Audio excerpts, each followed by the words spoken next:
अस्सलाम वालेकुम dear students. आज के इस लेसन में हम सेटिंग्स के ऊपर काम करेंगे जो कि वर्डप्रेस के लिए बहुत इंपॉर्टेंट होती हैं। इससे प्रीवियस लेसन में हमने मेन्यू को कैटेगराइज करना सीखा था और इसके अलावा हमने ड्रॉप डाउन बटन्स क्रिएट करना सीखे थे। आज के लेसन में हम कुछ सेटिंग्स के ऊपर काम करेंगे जो कि बहुत इंपॉर्टेंट होती हैं। सेटिंग्स के लिए आप यहाँ पे सेटिंग पे क्लिक करेंगे। सबसे बॉटम में आपके पास सेटिंग आ जाती है। सेटिंग में आपके पास general, writing, reading, discussion, media and permalinks की सेटिंग्स आपके पास है। सबसे पहले आपके पास जनरल सेटिंग्स आती हैं। जनरल सेटिंग में आपका सबसे पहले यहाँ पे साइट टाइटल। तो साइट टाइटल में क्या होता है कि आपने अपनी जो वेबसाइट होती है उसका टाइटल यहाँ पे देना होता है। जैसे कि वर्डप्रेस ट्रेनिंग है, आपने कोई भी साइट का टाइटल आप दे सकते हैं। अगर आपके पास कोई भी साइट का टाइटल, आप कोर्सेज, ऑनलाइन वीडियो ट्यूटोरियल्स, कोई भी आपके पास साइट टाइटल आप यहाँ पे दे सकते हैं। टैगलाइन में आपने कंप्लीट यहाँ पे एक टैगलाइन देना होता है। जैसे कि मैं यहाँ पे लिख देता हूँ free online web education system, जैसे कि यहाँ पे दिया हुआ है free online web education system. आप यहाँ पे कोई भी टैगलाइन लगा सकते हैं।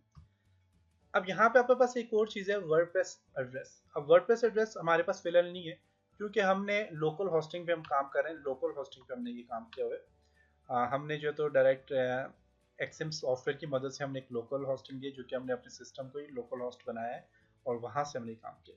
जब हम अपनी होस्टिंग परचेज करेंगे और वहाँ पे जब हम वेबसाइट को अपलोड करेंगे, इसके अलावा जब हम अपना कोई डोमेन नेम लेंगे तो हमने वो नेम यहाँ पे देना होता है जो कि डोमेन नेम होता है, उसको हम यहाँ पे देंगे। जैसे कि यहाँ पे गूगल आपके पास यहाँ पे देखें तो आपके पास google.com.pk है। तो इस तरह ये डोमेन नेम होते हैं जो आपने यहाँ पे ऐड करने होते हैं। तो यहाँ पे आप ऐड करेंगे। साइट एड्रेस में भी आपने वही चीज़ ऐड करनी है। इसी तरह आपके पास ईमेल एड्रेस है। ईमेल एड्रेस जो मैंने यहाँ पे जब मैंने फर्स्ट टाइम अपना सर्वर क्रिएट किया था तो उस टाइम मैंने यहाँ पे एडमिन पर्पस के लिए मैंने ये ईमेल एड्रेस चूज़ किया था जो कि सिर्फ और सिर्फ आपस एडमिन पर्पस के लिए यहाँ पे यूज होता है। आप इस ईमेल से मेल भी कर सकते हैं और भी काफ़ी सारे काम कर सकते हैं।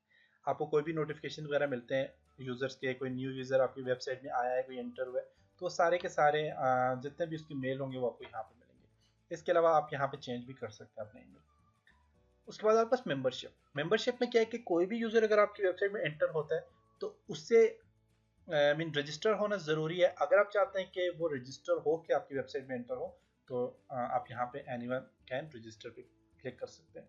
तो रजिस्टर में लॉगिन होगा, उसमें अपना नेम, यूज़र नेम, पासवर्ड वगैरह ये सारी चीज़ें देगा, तब वो यहाँ पे रजिस्टर होगा।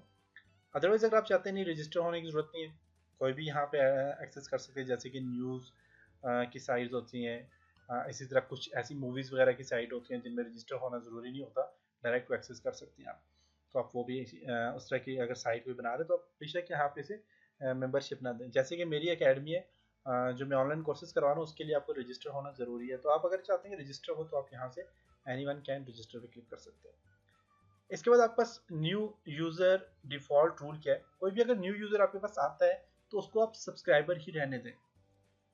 अगर आप subscriber, contributor, author and editor, ये चार जो ऑप्शन है, इन चार ऑप्शन में उसके पास सिर्फ और सिर्फ इन्हीं चीज़ों के अख्तियार रहते हैं। जैसे कि एडिटर है, कोई भी आपकी वेबसाइट में आके काम करता है। मीन अगर आपने वहाँ पे कंटेंट्स के लिए कोई अलग से बंदा रखा हुआ है, आप चाहते हैं कि आपकी वेबसाइट में जब भी कोई पोस्टिंग हो तो पोस्टिंग के लिए जो कंटेंट्स वगैरह यूज़ हो तो वो ये बंदा लिख के दे।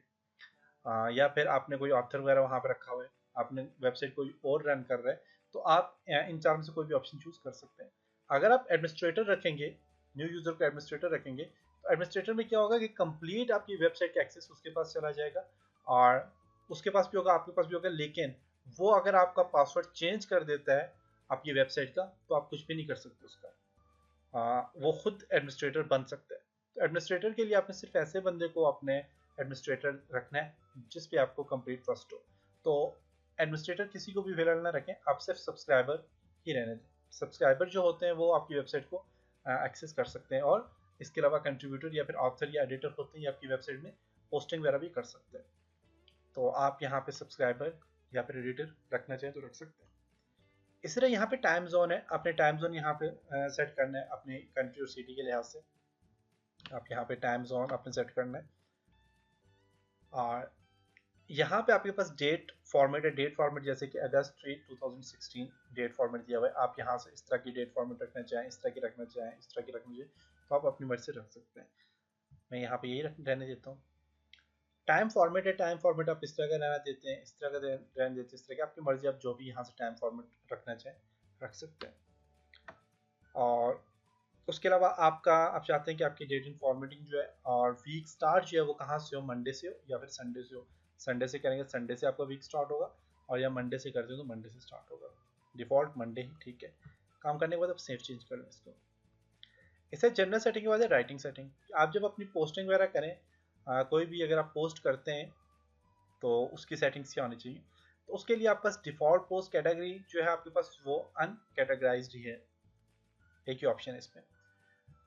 और इसके अलावा डिफॉल्ट पोस्ट फॉर्मेट। अब पोस्ट फॉर्मेट क्या होना चाहिए जब आप कोई भी पोस्टिंग करें। फिलहाल हमने कोई पोस्टिंग की नहीं है, तो वेबसाइट में जब भी आप कोई काम करते हैं, वेबसाइट बनाते लोग पोस्टिंग के लिए, जैसे तो पोस्ट करके उसको शेयर करने के लिए बनाते हैं। तो जब हम पोस्टिंग पे काम करेंगे तो आपको कंप्लीट में बता दूंगा। तो पोस्टिंग में आपने जो फॉर्मेट रखना है वो स्टैंडर्ड जो है वो सबसे बेस्ट फॉर्मेट है, क्योंकि स्टैंडर्ड में आप पिक्चर ये ऐड कर सकते हो, आपने अगर इमेजेस वगैरह ऐड करनी है, आपने मूवीज वगैरह, ऑडियो वगैरह, वीडियो, ये सारी चीज़ें अगर आपने ऐड करनी है तो आप ऐड कर सकते हैं। चार्ट वगैरह ऐड करना है तो ये सारी चीज़ें आप यहाँ पे ऐड कर सकते हैं। चैट वगैरह वहाँ पे ऐड करना है, चैटिंग वगैरह करनी है तो वो भी आप यहाँ पे ऐड कर सकते हैं। और पोस्टिंग में अगर कोई कमेंट्स करना चाहता है, चैट करना चाहते हैं तो वो भी यहाँ पे सारी चीज़ें ऐड कर सकते हैं। तो ये स्टैंडर्ड फॉर्मेट सबसे बेस्ट फॉर्मेट है। अगर आप चाहते हैं नहीं वीडियो होनी चाहिए, सिर्फ अगर वीडियो ही आप ऐड करते हैं तो आप वीडियो फॉर्मेट भी रख सकते हैं, लेकिन स्टैंडर्ड फॉर्मेट सबसे बेस्ट फॉर्मेट है, क्योंकि इसके थ्रू आप कोई भी अगर जो है तो आपने अपनी वेबसाइट में कोई भी चीज़ अप्लाई करनी है तो आप इजीली अप्लाई कर सकते हैं। इसके बाद आपके पास पोस्ट वाया मेल। मीन अगर आप चाहते हैं कि आप जो भी पोस्ट करें वो एक मेल के थ्रू डायरेक्ट आप मेल टाइप करके मेल जब सेंड करें तो डायरेक्ट पोस्टिंग में आ जाए, तो वो भी आप यहाँ पे ऐड कर सकते हैं। अब उसका तरीकाकार क्या होता है कि उसको आप अपने अपने इस अकाउंट में अपने इस पोस्ट को मर्ज करना होगा पॉप3 से। पॉप3 अकाउंट से अपने मर्ज करना होगा। तो पॉप3 क्या होता है इस पर मैं आपको बाद में बताऊंगा इसका क्या फंक्शन होता है। और यहाँ पे अपने मेल सर्वर जो आपके पास, यहाँ पे अपने अपने मेल सर्वर देना है, मीन अपना ईमेल एड्रेस देना है, यहाँ पे लॉगिन नेम देना है, आपका जो मेल सर्वर होगा उसी तरह आपका लॉगिन ईमेल एड्रेस होगा वो भी आपने यहाँ पे ऐड करना है, और अपना पासवर्ड वगैरह ऐड करना है, और आपके पास यहाँ पे इसका अकाउंट बन जाएगा। और डायरेक्ट आप जब भी कोई पोस्टिंग वगैरह करेंगे तो वो डायरेक्ट यहाँ पे आ जाएगी। और इसका एक और फ़ायदा ये भी है कि अगर आपके वेबसाइट में कोई आपकी कोई कमेंट्स वगैरह करता है, या कोई और बंदा जो अगर पोस्ट करता है, आपने सबको एडिटर बनाया हुआ, वो कोई और बंदा वो भी अगर पोस्ट करना चाहता है तो उसकी आपके पास पहले मेल आ जाएगी। अगर आप इसकी सेटिंग करेंगे तो मेल में अगर आप उसको अलाउ करना चाहें तो अलाउ कर सकते हैं, अदरवाइज आप उसको जो है तो डिलीट कर सकते हैं उसकी पोस्ट को। और इसी तरह अगर कोई कमेंट्स करते हैं तो कमेंट में कोई ज़्यादातर लोग जो होते हैं वो बहुत अजीब अजीब से कमेंट कर देते हैं, या फिर अपनी मार्केटिंग कर रहे होते हैं, अपनी वेबसाइट्स की मार्केटिंग कर रहे होते हैं। तो उन लोगों के लिए आप सबसे बेस्ट ऑप्शन है कि आप जो है तो यहाँ पे जो है तो आपके पास अपने ईमेल में वो आपके पास पोस्ट जो है तो आपके ईमेल में आ जाती है, और आप वहाँ से रीड करके अगर आप उसे अलाउ करना चाहिए कर सकते हैं, अदरवाइज उसे डिलीट कर सकते हैं। तो ये सारी चीज़ें आप मेल सर्वर से कर सकते हैं। तो मेल सर्वर में आपने यहाँ पे अपना ईमेल एड्रेस देना होता है, ईमेल एड्रेस एक्सेस करना होता है, जो कि POP3 से आपने एक्सेस करवाना होता है उसको। और ये जो चीज़ होती है ये ईमेल एड्रेस की, जब आप अपनी होस्टिंग लेंगे तो वहाँ पे भी आपको आपका अपना एक ईमेल एड्रेस मिल जाता है, और आप POP3 की मदद से उसे आउटलुक अकाउंट में कन्वर्ट कर सकते हैं। आउटलुक से क्या होता है कि आपको डायरेक्ट आपके जितने भी मेल हैं आपको आउटलुक में आ जाते हैं, और आप वहाँ से जो है तो उन मेल्स को पढ़ भी सकते हैं, उनको मूव भी कर सकते हैं, उनको सेव भी कर सकते हैं, उनको रिप्लाई दे सकते हैं, सारी चीज़ें आप कर सकते हैं। तो यहाँ से आप ये काम कर सकते हैं। इसी तरह आपके पास यहाँ पे डिफ़ॉल्ट मेल कैटेगरीज भी यहाँ पे अनकैटेगराइज ही रहेगी, और ये सारे काम करने के बाद आप उसको सेव चेंज कर लें। नेक्स्ट है रीडिंग, डिस्कशन, मीडिया एंड परमालिक्स। इस पर इंशाल्लाह नेक्स्ट लेसन में काम करेंगे। तब तक अपना बहुत सारा ख्याल रखिएगा, अपनी दुआ में याद रखिएगा। खुदा हाफिज़।